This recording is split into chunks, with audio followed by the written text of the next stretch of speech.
नमस्कार,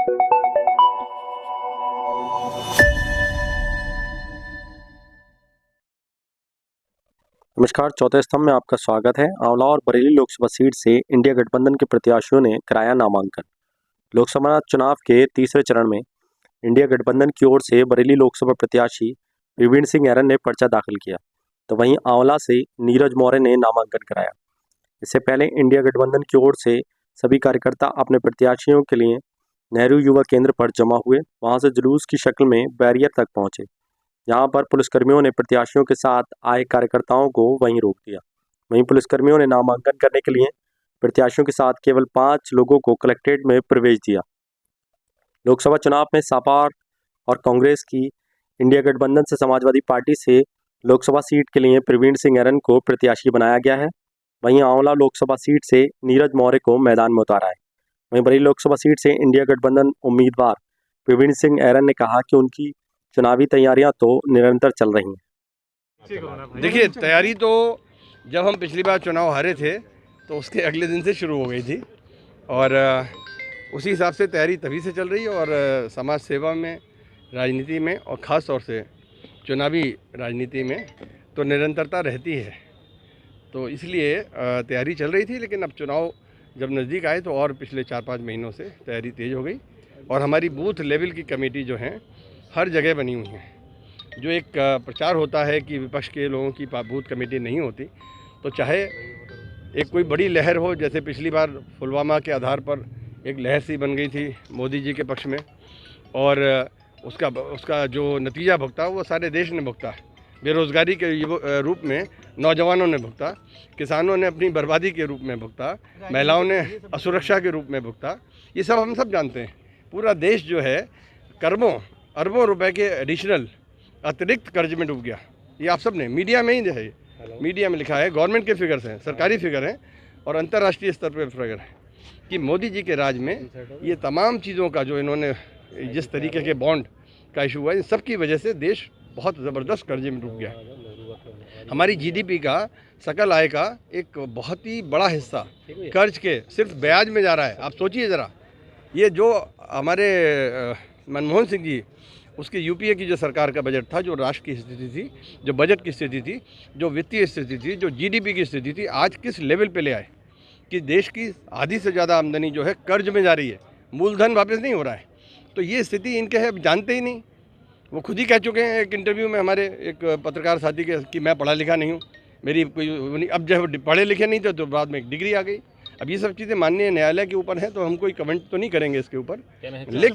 लेकिन हमारा कहना ये है कि मुकाबला तो निश्चित रूप से, हम ये तो नहीं कहेंगे कि मुकाबले में नहीं है बीजेपी के अलावा और तो कोई चुनाव में है ही नहीं। 400 पार नारा दे रहे हैं। एक मुझे ये पता चला है कि उनके चुनाव का जो नामांकन है उसमें कुछ गड़बड़ है। भाजपा प्रत्याशी के नामांकन में कुछ जानकारी मिली है कि उनके उसमें कमी है, तो हम तो प्रशासन से कहेंगे उसको पुनर्चेक करें, क्योंकि उसमें कुछ आपराधिक जो मामले लंबित थे उसके विषय में जानकारी की अभी पता नहीं, शायद अभाव है, उसको भी हम दिखवाएंगे। और साथ ही साथ ये भी अनुरोध करेंगे कि हम इन सारी चीज़ों को चेक भी किया जाए और साथ साथ ये सुनिश्चित किया जाए कि कोई भी चुनाव आयोग का जो प्रक्रिया है, जो नियम है, उसका पालन 100% सुनिश्चित किया जाए। और ये ना हो कि विपक्ष के लोगों को प्रचार करने में, अब नॉमिनेशन में भी अगर दिक्कत होगी विपक्ष के लोगों को, तो वो सही नहीं है। जिस तरीके यहाँ पे चल रहा है, देखिए, हम जाति के हिसाब से चलेंगे तो फिर तो हम इलेक्शन ही नहीं लड़ सकते। हम जातीय राजनीति नहीं करते, ना हम जाति करते हैं ना सांप्रदायिक करते हैं। जो करते हो उनको मुबारक। हमारा एक एक पहलू, हमारे समाज, हमारा व्यक्तिगत, हमारा राजनीतिक, हमारा सामाजिक, सारे सरोकार पूरी जनता जानती है।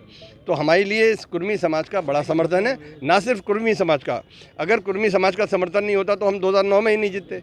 और इस बार आप देखिएगा, इस बार हमारे नामांकन से लेके आप सारी भीड़ में देखिए ना कितने कुर्मी समाज के लोग हैं। तो ये भ्रम फैलाया गया है, ये राजनीतिक चाल है कि साहब कुर्मी वहाँ है, यादव वहाँ है, कोई बोलाना यहाँ है। सब समाज हमारे साथ सामने होते, ये कैंडिडेट सामने हैं, दोनों में हम संतोष जी के नाम से ही तैयारी कर रहे थे और आज भी हम संतोष जी हैं। हम भाजपा के मोदी फैक्टर के खिलाफ तैयारी कर रहे हैं और उससे भी हम मुकाबला करने को तैयार हैं। हमें इसमें कोई दिक्कत नहीं। किसान अपने घर में सो नहीं पा रहा है और गाय माता भी बहुत परेशान है।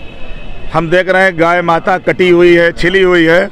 और जो भाजपा के लोग ये दावा करते थे कि हम गौ माता की रक्षा करेंगे, आज गौ माता तो तड़प तड़प के मर रही है, कीड़े पड़ रहे हैं, कोई उठाने वाला नहीं उसको। ये सबसे बड़ा स्थानीय मुद्दा है।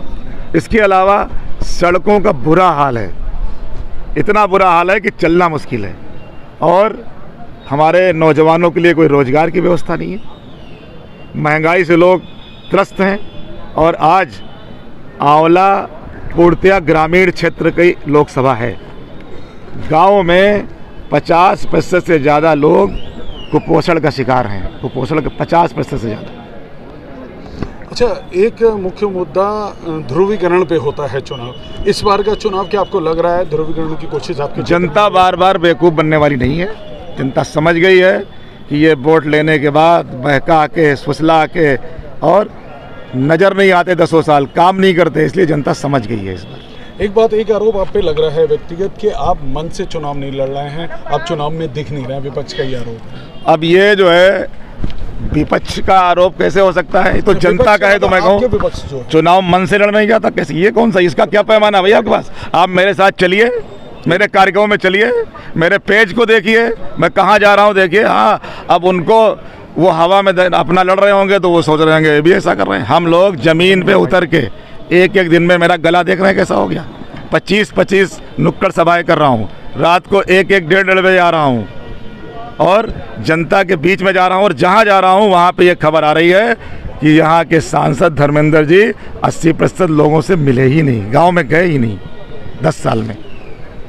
अच्छा, क्या विपक्ष जो सरकार पक्ष है, जो बीजेपी है, उनके बड़े नेताओं की सभा हो रही है और वो इसमें लगातार इस बात को कह रहे हैं कि हमने अपने मैनिफेस्टो के जितने वादे किए थे वो पूरे किए। आपको क्या लगता है? कोई वादा पूरा नहीं किया मैनिफेस्टो का। मैनिफेस्टो में उन्होंने घोषणा की थी, अपने मुंह से भी घोषणा की थी कि 15 लाख रुपए देंगे, काला धन लाएंगे। आज काला धन पे बात हो रही है क्या? एक विषय भी, एक बार भी उस पर अगर बोल रहे हो तो बताइए। स्विस बैंक का पैसा कहाँ चला गया? काला धन जो 14 में चिल्ला रहे थे, कह रहे थे 15 लाख देंगे, ये बात कही कि नहीं कही? और उसके बाद उन्हीं के गृह मंत्री ने ये स्वीकार किया कि ये चुनावी जुमला था। लेकिन जो कि मीडिया के लोग उनसे ये सवाल ही नहीं करते। उनसे क्यों नहीं सवाल करते काला धन कब लाओगे भाई? तो मैं तो आपसे कृपा करके उनसे ये सवाल करिए। बीजेपी के सारे बड़े नेता यहाँ आ रहे हैं, सपा का कोई ऐसा बड़ा नेता नहीं आया जनसभा। अरे हमारे राष्ट्रीय अध्यक्ष जी आएंगे, क्यों नहीं आएंगे? हमारे राष्ट्रीय अध्यक्ष जी आएंगे और हमारे समाजवादी पार्टी के सभी नेता ज़मीन पे काम कर रहे हैं और हम लोग जनता के बीच में जाके काम कर रहे हैं। हम लोग इस बार आंवला में 100% चुनाव जीतेंगे, ये आप देखिएगा।